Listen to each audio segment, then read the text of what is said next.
نلقاكم في احسن الاحوال ان شاء الله. اليوم نهار جديد وفيديو جديد ووصفه جديده. اليوم الوصفه ديال اليوم كيفاش نديرو نحضروا نفوروا السفه ديال الشعريه بطريقه سهله ودغيا كتوجد، ماشي الطريقه القديمه اللي كنا كنديروها يعني كتعطلنا في التفوار. هذه طريقه سهله، نتمنى هاد الطريقه هذه تجربوها وتردوا عليا. وكتجي السفه ديالها كتجي واعره واعره واعره في الطياب، كتجي طايبه مزيان. نتمنى هاد الوصفه هذه تعجبكم وتنال الرضا ديالكم، ونخليكم معايا الطريقه ديال التحضير على بركه الله. بالنسبه للتحضير غادي ناخذ الشعريه ديالنا او السفه ديالنا، الكميه اللي غادي نستعملو غادي نديرو لها الزيت،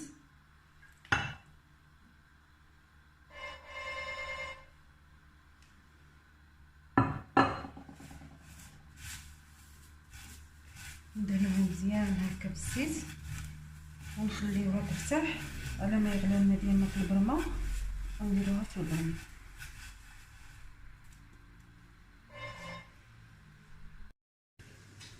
هانتوما البنات من بعد ما غلى الماء ديالنا غادي ندير الشعريه في الكاس.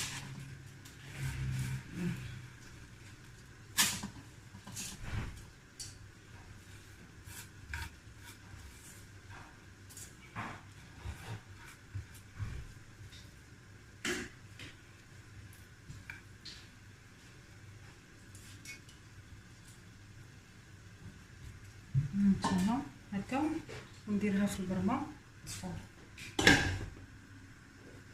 صافي. نخليوها حتى تفور لنا واحد جوج تفويرات ونرجع نكمل معكم.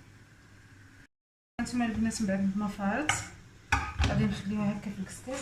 ناخذوا هذا الماء ديالنا اللي كان في البرمه غادي نخويه عليها بسم الله، نخليوها في الكسكاس ونخوي هذا الماء هكا.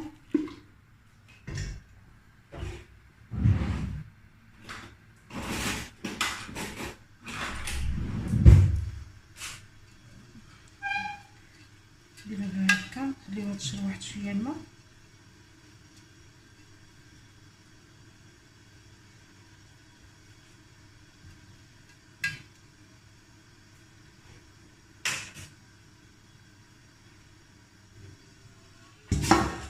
غادي نولي نهز الكسكاس ديالي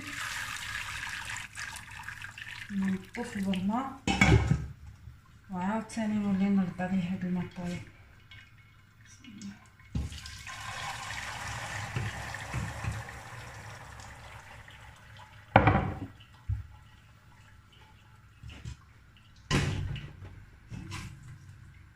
الساعه غادي نوليو نديرو الشعريه ديالنا في الكسعه.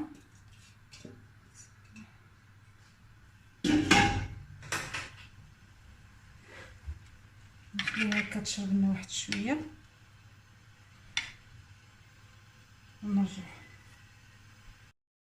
بعد ما السفه ديالنا شربت داك الماء نتوما كتشوفوا، دابا غادي نردها عاوتاني للكسكاس فور.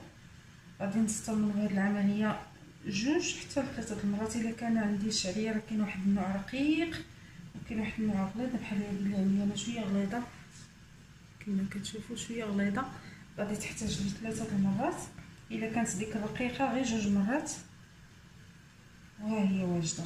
دابا غادي نردها في الكسكاس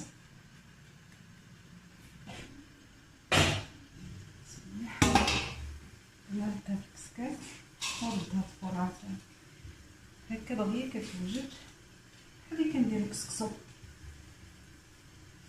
نسقيوها ونخليوها تنشف عاوتاني نردوها تفور.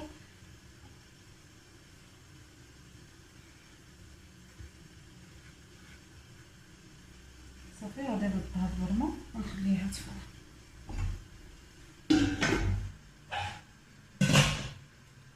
غادي تفور دابا ونعاود لها واحد المره الثانيه ونشوف واش نعاود لها الثالثه ولا بركه عليها. البنات بعد ما تفورت لنا التفوره الثانيه هانتوما كنظن انني صافي ما غاديش نحتاج لها تفوره ثالثه، راه طايبه صافي. هاد التفوره هادي صافي ملي كتكون التفوره الاخيره ما كنرد لها لا ما لا والو. بسم الله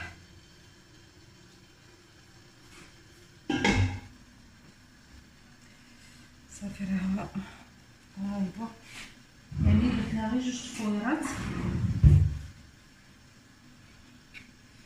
صافي. هي هذه الصفه ديالنا، درت لها غير جوج تفويرات اللي درت لها، التفويره الاولى غير بالزيت، والتفويره الثانيه اللي درت لها قدامكم درت لها الماء وليت عاودت لها جوج مرات الماء سخون. صافي ها هي الصفه ديالنا واجده. صافي دابا غادي نديرو لها شنو ما بغيتو ديروا لها، لكن غادي نديروها صفه السكر والزبيب.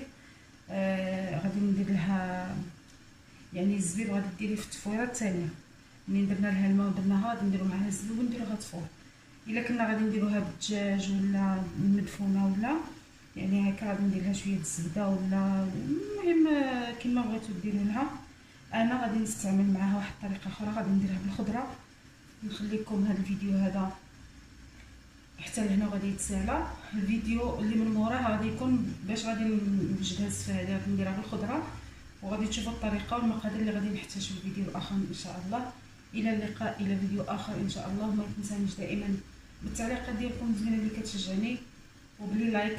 دائما كنقول لكم ديروا لي لايك الفيديو باش يطلع باش يشوفوه الناس اكثر واكثر، وبارطاجوا مع العائله والحباب. والى اللقاء الى فيديو اخر ان شاء الله.